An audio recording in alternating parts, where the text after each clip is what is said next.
Hey, my friends, it's Brendon Burchard. Welcome back to the Brendon Show and another episode of my Striving in Chaos series. How do we strive with positivity and optimism and confidence and compassion and strength through difficult times?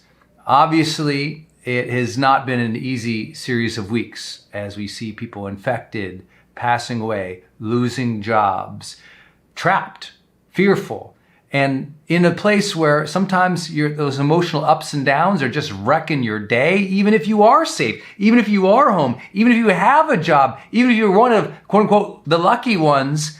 How do you deal with the daily reality of having to show up, move forward, still strive for your dreams, still take care of your family, still be a compassionate, caring, generous person when it's so easy to be fearful, hold away, blocked off from the world, right?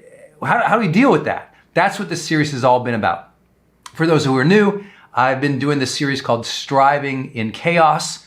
All of the audios of how to deal with difficult emotions, to, how to maintain your relationships, positive relationships and positive attitude. Those are all up on the Brendon Show podcast. Today, my topic is dedication. Dedication. Listen, we are seeing this beautiful, in this like terrible time, we're seeing this beautiful demonstration of dedication by first line responders, by our healthcare workers, by medical personnel, by people who are out there still carrying on the weight of their shoulders, having to continue the world moving, making sure the trains metaphorically are running, making sure that people are being taken care of, making sure that the economy is still going, making sure that they're still providing value and service to those they love, serve, and lead. And right now we are seeing an incredible demonstration of that dedication. Incredible. I hope you all give high fives and rounds of applause and shout outs of appreciation every day, especially to those in healthcare right now who are carrying the brunt of this burden, who are dealing with it at levels that most of us will not, and who are ensuring that people, as many as we have, all the millions who are infected or will be, can be taken care of. It is an extraordinary dedication. And you gotta go, where does that come from? I know some people who can't even be dedicated to answering their email. And then you have healthcare workers going out on the front lines, dealing with those who are infected every single day. What's the difference? What's the difference between people who just sit at home, complain, and are upset, and other people who have the ability to go out in danger and show up courageously to serve other people? Well, listen, I don't have all the answers, but I can share with you there's some specific things you just see. Healthcare workers take an oath. Just by having an oath, by having clarity of mission, by having dedicated themselves to competency and mastery to know how to help people in the first place, but then having an oath, a promise to self and a promise to society to show up and care for others in this way. Most people don't have an oath in their life.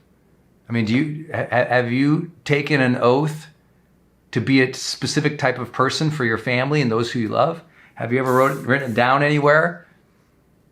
An oath of dedication, an oath of excellence, an oath of discipline, an oath of health, an oath of service, an oath of leadership. See, often the most extraordinary people in the world, they're extraordinary because they have clarity of service. Yeah? You think of the medical professionals and the healthcare workers out there, that oath inspires the dedication. It's clarity of service. What's your service right now? Who are you going to care for? Who are you going to show up? Who are you going to not harm? Who are you going to be right now? That clarity.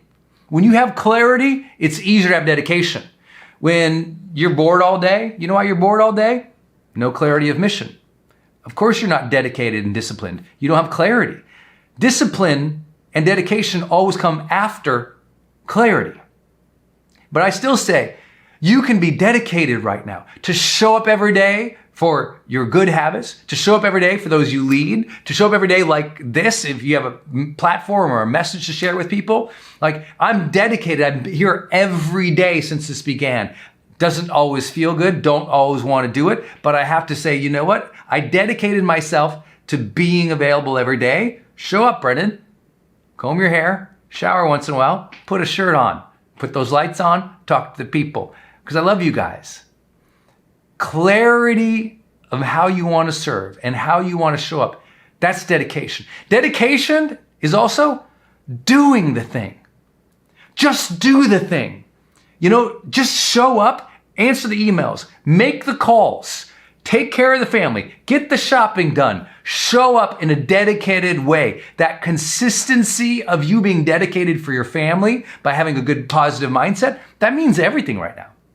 That consistency of you doing the work, even though it'd be easier to bow out like a lot of people do, just spending all day watching television and updating themselves on the news and scrolling through social media and just taking a week or two or months long breather under the guise of the crisis, when reality is we can all practice great wellness routines, daily recovery, and still do something each day to move towards our dreams or demonstrate dedication. How are you demonstrating dedication right now? That's what I really want you to think about. How are you demonstrating dedication?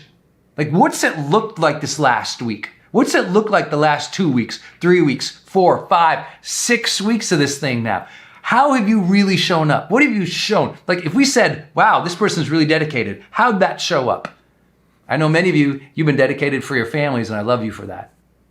Many of you have been dedicated to being inspirations, voices of reason or optimism or confidence, of caring and compassion. And you've shown up for your audience. You've shown up for those you lead and those that you love and those that you have the blessing of reaching. And I admire you for that, and I appreciate that. Your dedication is needed now more than ever. What we don't need is people quitting on themselves and quitting on other people and quitting on their responsibilities, allowing low standards into their life, parading under the umbrella of crises when the truth is they're being lazy, when the truth is they lost dedication, when the truth is they're not demanding enough of themselves. Sometimes the best way to change our lives is to expect more of ourselves. And that's hard to say because I know people say, well, Brendon, you can't expect so much from other people. Well, then listen to the last episode on striving in chaos, on maintaining high standards. Because we can still maintain high standards and care for ourselves and care for our families, because that's what high standards is. It's caring for ourselves, caring for other people. That's what high standards are. You resting and recovering and taking care of yourself and your wellness practices, that is maintaining a high standard. It's dedication to your health, dedication to being a role model, dedication to doing the thing even when you don't want to do the thing. Listen, I've been pretty much live on multiple platforms with multiple audiences and groups every day for 45 days straight. There's days I don't want to, but I have a clarity of mission right now. The world needs us right now. The world needs your guidance, your advice, your thoughts, your input, your optimism, especially if you've been training yourself and doing the hard work and getting ready. What are you dedicated towards right now? What are you showing? What's your dedication look like? I think that's what's most importantly. I know people out there, they're truly not just striving in the chaos. They're striving just like they have for years, but they're thriving at it because they're dedicated in their heart to something. See, these healthcare workers, these medical professionals, these frontline service professionals who are literally out there every day courageously, they took an oath. What's your oath? What's your oath?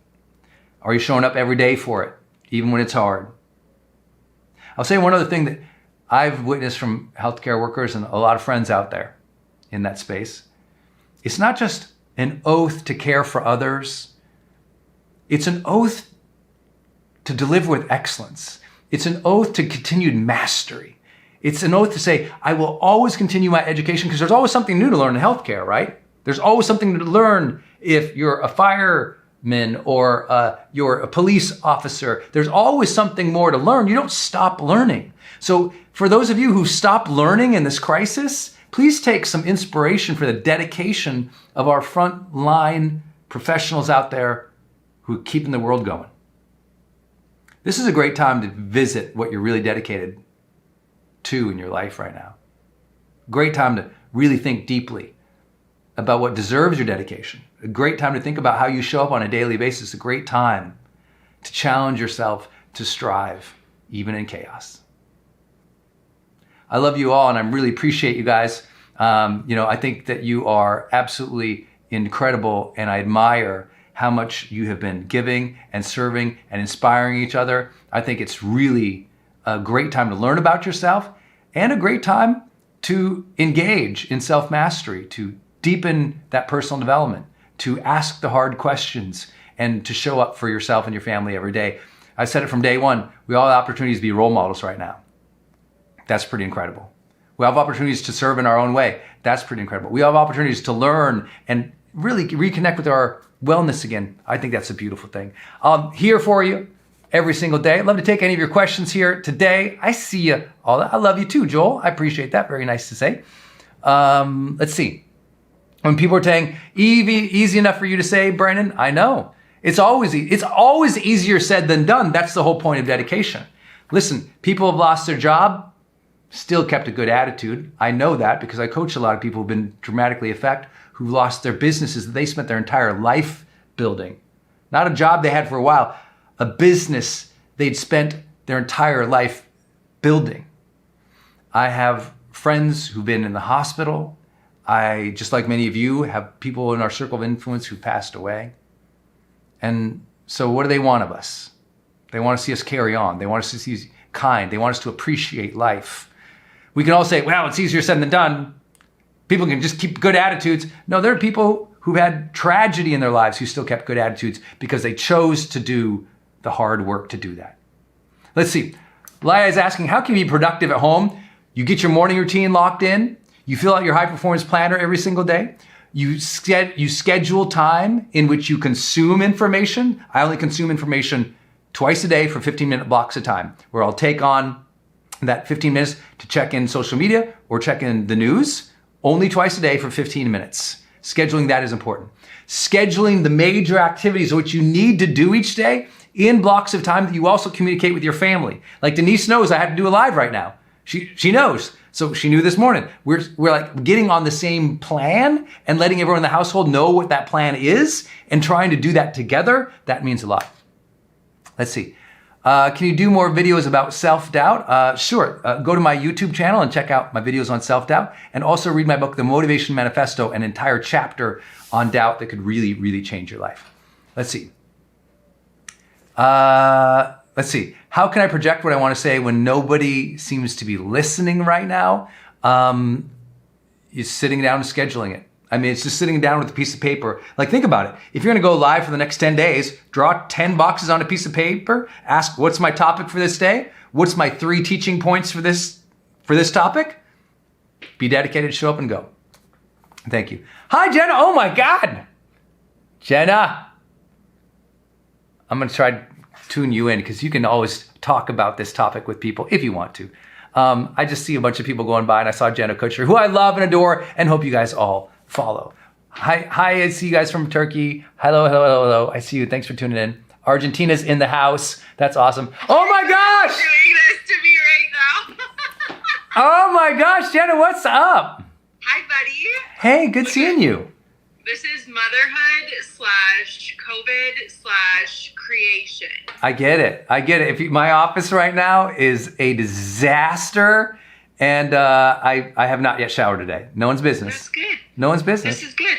This is like, I bet if there's any women on this live, they can relate. Yes. Anyone can relate. There's lots of people just like trying to keep their lives together right now, trying to do things each day to move forward. I was talking about dedication today. What do you have to drop some knowledge bombs on us of how do you stay dedicated even when there's so much chaos and turbulence right now? Yeah, so for me, I've kind of changed the way that I'm working right now. I don't know, Brendon, if you would relate. So sometimes when people talk about morning routines, as a mom, I kind of smile because I'm like my morning routine is like, get up, get the kid up, everyone eats, and then we get to work. But for me, I've kind of started blocking my time differently so that I have free time towards the end of the week to create what I feel like the world needs. And so I've been trying to like take care of priorities at the front end of the week and then feel out what time I have left. So right now I'm like creating Monday through Wednesday and then pausing and saying, okay, Thursday and Friday, does the world need me to go live? Do I need to create a resource? Do I need to record a program? Do I need to jump on something with someone else? So I think I just had to change the way that I'm creating in this season so that I can be the mom, the wife, but also the leader. And it's hard to decipher what we can do right now, you know? It's hard. Yeah. Well, you're doing an awesome job. You are. And so are you. You know, it's hard, but it's like show up in service. That's the shortest answer of all time. It's like you're showing up in service. You've already created so many amazing tools for people. You're still doing, I tell people, it's like all you have to do in hard times of difficulty is be flexible and double down on the goodness that you do. Like I know a lot of people right now, they feel like they have to create all these new things for people. I'm like, actually, you probably have something you could just roll out again and make it available to more people.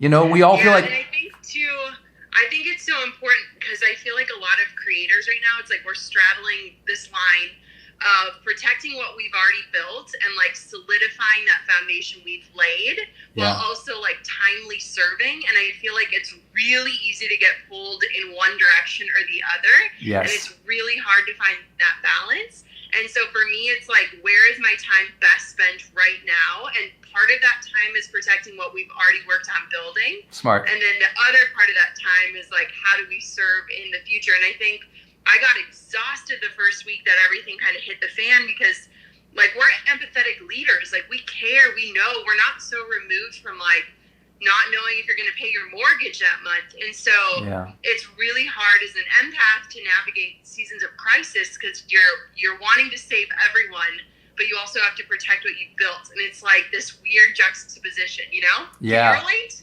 Yeah, I can. I think what I've learned through a few crises is that, you know, to fight my impulse to create tons of new things, because you're adapting, and as you go to create tons of new things, you exhaust yourself creatively. Yes. And if you exhaust yourself creatively, you don't have the bandwidth and the power to be there empathetically. Yep. And so what I've learned is the difference between meeting a need in the marketplace by creating new things or just create a new offer. Yep. So like what I did, I'm like, I had my wellness masterclass out there, and I filmed that like 2-3 years ago. And we didn't even have it in rotation or anything. I said, okay, instead of me creating new things, let me go in my garage over here and see what assets I do have, and let me put them out in the world as a new thing that meets the need right now. Yep. So sometimes repackaging will get you in the game of serving even faster. Yeah. And it won't wipe you out creatively. Yeah. And what would you say to all the people being like, should you be selling in a crisis? Because I feel like that's the number one question. Yeah. Is like people feel guilty. And I think there's certain ways to do this that can be positive. And I also think there are certain ways to do this that can come across slimy. So what would you say? Well, I'd say it's the same people, and it's only the same people who say in general they don't like sales. And in general, they don't feel like selling usually, because selling is serving. You can't serve unless you've sold what you have. And on top of that, it's like entering a recession. It's responsible to sell for your family. Mm-hmm. It doesn't matter how wealthy you already are, because you don't know what's coming. Not to withdraw all your offers and all your sales activities. That's incredibly irresponsible. So what's responsible right now is be of value to people. Yep. And build your reserves, build your cash, build your sales, build that ability to maintain this for the long haul when we don't know how long it's going to last. Yeah. So exactly. I think it's if people can reframe it not as, sales and marketing, but reframe it as terms of service and responsibility to your family. Yep. Then you're back in the game. Yeah, and I think too there's a way like to have things be invitations versus hard pitches. Yeah. And I think the most beautiful way to navigate this season, or at least what we're trying to do, is to create the free resource that can lead into an invitation for the people that are ready. And so it's like not this like hardball, hard sell, but it's also not being apologetic about selling. Yes. And it's like, here's this thing that can get you started. And if you're ready to keep going, here's this offer for you. Yeah. And it's just like reframing it. So it's like the person that can't afford it doesn't feel like they are out of luck or that they're never going to make it. Right. But the person that's like, give me the next thing, they're ready to go. And so I think people... It's been so interesting watching this shift as people have navigated the waves, because it's like, give everything away for free. And then it's like, no, sell everything. And then it's like, we're finally finding our footing in this season of uncertainty. And I think it just took people a little bit longer than they expected to feel comfortable living in this unknown, Yes. I think you nailed it though. It's like, give away free stuff. Yeah. And then offer something. And the main thing about offering isn't necessarily, my belief is was it couched in terms of you gave tons of free stuff or things like that? It's just, your job is to make things relevant. Yep. Exactly. And the main thing is don't offer things that aren't relevant right now. That's more than anything. Everyone's so obsessed about price points. You can sell $1,000 things, $10,000 things, 1,000, 100, just like usual. Not everyone's going to buy it. Yeah. So your job is to show how is this relevant and helpful to right now, and that's why I create it. And then tell people straight up, hey, if you want to access my free stuff, there's my podcast, there's my YouTube show, there's my lives on Instagram, there's 4 posts every day across social media for 15 years. You got a whole library of my stuff. Yeah. But what I need to do for my family and for my business is I need to focus on dedicated students and clients right now. Yeah. I need to make sure I'm serving my real clients. If you want to be a client of mine, great. This is a good offer for you. Here's why. If not, please check out any of my other free stuff. And show the value of becoming a client versus just a browser or consumer. That has to be part of our messaging now. Well, I think one of the most interesting takeaways I've had about this whole thing is that, especially being a mom and having a child at home, and like at first people are like, oh my God, I have all this extra time. No, our time has never been more stretched. Exactly. And so it's been really eye-opening to me, because I'm like, our offers actually need to be saving people time. And so when you look at like the long run, there are so many messages that are landing right now in crisis. You need to have an email list. You need to have an online offer. You need to have a way to digitally serve people. And now people are like playing catch up, where their time is even more limited. And they're like, give me the exact steps, because I cannot YouTube the wrong YouTube video for 20 minutes and not get anywhere. And so It's been interesting, because I feel like at the beginning, everyone's talking about like, what Netflix marathons are you going to watch? And I'm like, it takes me 3 days to watch 1 hour of television. I have no time. And so it's been amazing to recognize that our offers can save people time, where yes, it's going to take you time on the front end, but in the long run, it's going to save you time. And I think that even just that switch in messaging, instead of assuming people have extra time right now, because they probably don't. Yes. It's instead pointing and illustrating how valuable our time is. Yeah. I just rolled out Total Product Blueprint again to my audience, and it was just like, this is implementation. I'd only do these 5 things. I wouldn't mess around with anything else. And this is only a course that teaches you these 5 things. I think narrowing people's focus to say, this is what's important right now. Here's step 1 through 10. Don't worry about anything else, is really comforting for people, because I agree. In our communities, we don't have a ton of people sitting around with the time to watch 7 seasons of Netflix, because we tend to speak to strivers, achievers, high performers, givers, servants, leaders. And when they have that, and now the kids are at home, and now they're fighting to keep the business, they don't want to lay people off. They're trying to figure out how to apply for all these loans or all these, recovery packages. It's like, where is the time? Every night I'm finishing the night, and I go to Denise, I go, it's 11 o'clock? How did that even happen? Yeah.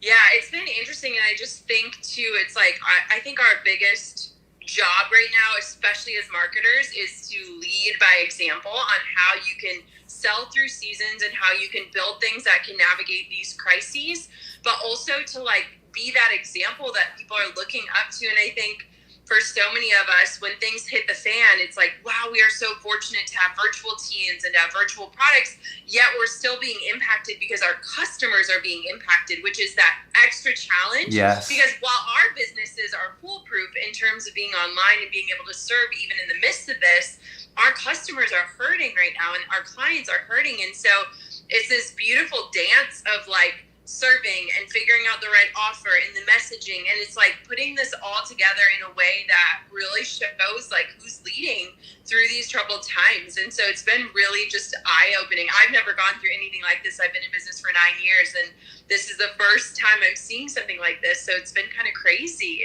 Yeah, it's a lot to take in. It is every single day. I've just been telling my audience, just out of everything, adopt a role model mindset. Yeah. Because people are watching you right now, and you will be proud of your actions or not. Not in every single moment of the day, but over a spirited, this is a span of months already. Yeah. It's going to go on more months, and you're going to look back and be really proud of those months. Or you're going to be like, ugh, it's okay if you fall apart in one, weekend, you don't do anything. But over a span of months, if you do that, that's not coping. That's avoiding, that's hiding, and it's not, responsible when we have teams, when we have customers, when we are leaders. There's demands on ourselves to still hold a high standard and still show up, and people expect that and they need that. And so I'm telling all our leaders, like, take care of yourself. Self-care is everything, but don't think self-care is separate than the ability to still move forward and help people every day. I think that's... Yeah, I think it's really a good reminder. The first week that everything hit, I was going to bed one night with Drew, and he was like, babe, you cannot pour from an empty cup. Like, because I was just like depleted, and I like just was exhausted. And I think that it's time where like you have to be close enough to the pain to remember what it feels like to be struggling and to really be fighting for survival, because so many people are going through that. But you also have to be able to remove yourself and be able to paint that possibility of what is possible. And I think that leaders are able to like straddle that line in a really interesting way, because you need to remember where you've been, but point to where you can go. And so it's just like navigating that and seeing people navigate that has just been so inspiring. And I think so many people watching can just relate that. You can go, it's like we're grieving right now. We're grieving what our old normal was, and we're ready to pivot into the new normal, and we're not sure what that's going to look like, and nothing's going to go back to what it was. And so it's like we're just living in this friction and figuring out how to kind of create warmth for one another while we're here. So yes.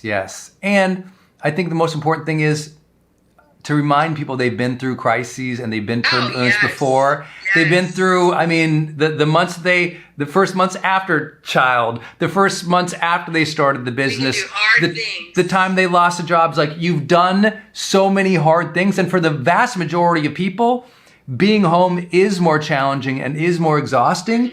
And yet, that's a whole lot better than the alternative. And we have to be appreciative of those who out there are really being courageous when we have the opportunity to be home, and be thoughtful about those who are really putting themselves on the line, or those who are really losing jobs, or those who are really sick or dying.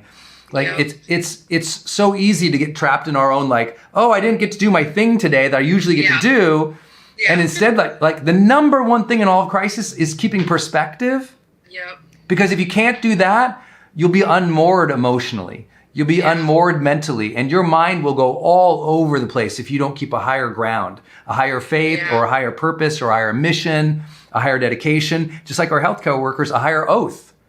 And by keeping that higher oath, that higher dedication, that higher viewpoint, because this will pass and life will go back to way more normal. Maybe not exactly normal, but life is going to go back. And so it's like, okay, great. Then choose how you get to have this unsure footing, how you get to show up and how you get to feel. And I think that message of keep perspective and have the conscious ability to choose, that fits within everybody's reality right now. How much time they have or not have, how much time they have, Yeah. Well, I think too, I agree so much. I've been like waking up and just like saying, like grounding myself in the things I know to be true. Because I think that when we feel out of control, a lot of times it can spiral into areas of our life that we do have control over. And so like, I'm like, okay, before all this happened, what did I know to be true? I knew that like I have a gift to share with the world. I knew that I wanted to make a bigger impact. I knew that I wanted to show up messy and imperfectly and in the middle of things while we're figuring it out. And I know all of these things to be true. And I knew it then and I know it now. And so it's like, if we can wake up and say like, these things have not changed. The world might change, but these things have not changed. Yes. Then it's like, holy cow, like I am like firm in my foundation for showing up today and my conviction. And so I just keep telling people, like, when things feel out of control, you can control your response, you can control your actions, you can control your attitude. And so those are the things that it's like, we got to just like keep anchoring in. Like I texted Ed Milet today because we were talking about just wanting to be present and like in moments. And I told him that lately, like when I enter a room, I just like stop for a second and like plant my feet on the ground and I like just pause, because I'm like, I can go from like CEO to mom in like 10 seconds. But when I do that, my brain is still in one spot and my body's in another. Yeah. And so I'm like, we just got to keep, especially when there's like chaos around us with kids and family and working and co-working. It's like, plant your feet. Where are you? Be all there for that moment. If you got to pivot, if you got to change, you are capable of doing that. But I think it's like, we just got to keep grounding ourselves. I love that. Presence right now. Presence right now. That's the hardest thing, is to stay present with your breath. In Motivation Manifesto, I chose to end that whole book with this concept called slow time. And learning to slow down beats of time to 2 extra beats. So it's like, when you look at your spouse or your lover, just hold the gaze for 2 extra seconds. You know, it makes, suddenly it's romantic versus just like glaring at somebody. You know, it's like that 2 extra minutes, 2 extra beats to breathe in, to ground yourself when you walk into a room. 2 extra seconds before you open the laptop to go, what's my intention right now? It's like, it doesn't actually take that much to feel more grounded and centered. The difference is people think they're gonna get grounded and centered. And it's like, no, you do centered by 20 acts throughout the day. 20 little things of, what's my intention right now before I open my inbox? Or, you know, feeling the room when you walk in, or noticing your breath when you go take a walk with your spouse or your kids, or taking that just few, I mean, literally it's 2-second beats that you keep throughout the day. That makes me sane. Change everything. I know. I was going to send you, I have to text you a picture, but we have your book, Motivation Manifesto, on my nightstand. And Conley the other day was sitting on the book, holding it open. And I was like, yes, child. Start them early. She's learning young. Yes. Hey, I just want to thank you, Jenna, because so many people right now, they turn within. And obviously they care for their families and they care for things, but they also turn away from service. When times of scarcity happen or chaos, a lot of people walked a good talk, but then when it came time to really show up and serve, they disappeared. And you've been there and you've been active and you've been out front and you've been loving and compassionate and empathetic and graceful. And I just appreciate that. Like, knowing that you're in the world, it means a lot. It means a lot. Thanks, buddy. You're the best. I love your text threads. Well, you keep serving these amazing people on here. I love seeing everyone popping in. Isn't Brendon the best? I just actually, real quick before we go, on my podcast today, an amazing woman named Danielle Leslie said that you were the first person she ever encountered that got her to create an online course. And she talks about you in my podcast episode. Come on. The first exposure to online business. Wow. And now she has one course, one funnel, and she's done over $8 million in revenue from one course and one funnel. She's incredible. I love that. Because someone had sent her a video you created years ago. Yeah. So look at how what you've done years ago is still changing the world today. That's amazing. That is amazing. So, I got to go listen to that. You know what I realized today? We found this this video, 2009. In 2009, I said, this is notice, I said, this is the virtual influence and leadership economy. In 2009. My first online course came out in 2006. It's just crazy because now the world is finding what you and I teach and talk about all the time, which is you can work from home, you can have balance, you can do virtual things, and you can have a tremendous lifestyle doing it. But you're also, it's like the ability to impact people like her and people all around the world through what we do. It's amazing. People you don't even know. Yeah, it's like don't even know. Coolest because it just keeps giving and giving and giving, and you touch people every day, which is the coolest. Ditto. Love ya. I miss ya. I love you too. Bye, everyone. Thanks for letting me show up in my PJs. I love you, Jenna. See ya. Love you too. Talk to you soon. Thanks, everybody. I hope you had a good session today. Listen, if you want to capture the audio of anything you heard today or over the last 7 days, just go to Brendon Show podcast. The Striving in Chaos episodes are right there. And this episode here too will be in audio tomorrow on the Brendon Show podcast, so you can hear Jenna's brilliance and wisdom. Thanks, Jenna. I love you for coming on. I'm really thankful to all the leaders in our industry, whether that's thought leadership, authors, speakers, coaches, seminar leaders, trainers, online marketers, social media mavens, but mostly everybody out there who's putting out a positive message right now. We need you. Stay dedicated to that. Keep showing up for others. Yes, do your self-care, but really tap into your service and your heart right now, because you're being called. You are needed. You are not alone. And this is our time. All right. Talk to you guys tomorrow. Thanks, everybody.